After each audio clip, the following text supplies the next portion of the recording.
πλάκισα του γραμμόφωνου, έρε και να του βάλω να αναστεθεί ο πεθαμένος.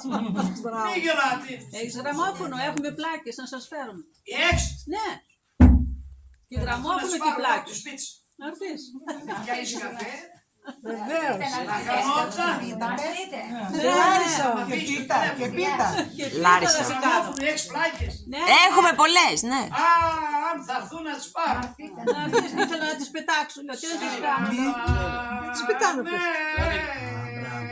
Πανόρια μου, 40 μέρες περπατώ,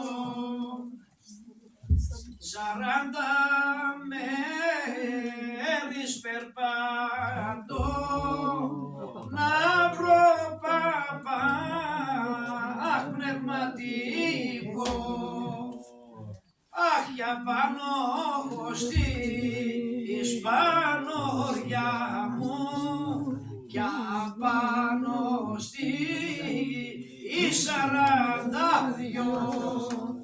για πάνω στις 42, βρίσκω παπά, αχ πνευματικό.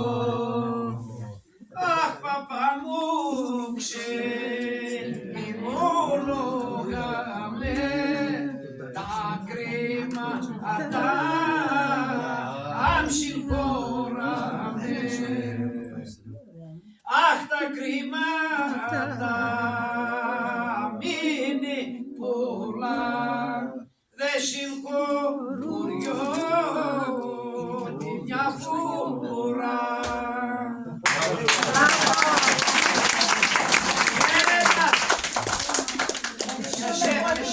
Σας έπιασε η κατάσταση μέσα στο διαμέρισμα. Πρώτα έχεις μερικές φορές στενοχωριέμαι, βασανίζομαι, θέρισαν εδώ ο κόσμος με τα βρεπάνια και τα παέλια και το μυριολόι και το τραγούδι. Κομπάνι, γριές, μητσρόκες και καμποί. Έρχονται οι γιαγιούλα μου στο σπίτι, δεν θέλω να πάω, έχω να πάει ένα μήνα στο πατρικό, στενοχωριέμαι. Και λέω πού είναι η γιαγιούλα μου, κάθονταν εκεί, η μάνα μου από εκεί μα έρθει και η γιαγιούλα μου έπαιρνε εδώ στην πουδιά, πώς τα έλεγαν Μαρία αυτά, φλούχες, πώς τα έλεγαν. Λοιπόν, για να κάνουν νυχτέρ, για νυχτέρ. Τελείωνε η μία η τρόπα την άλλη.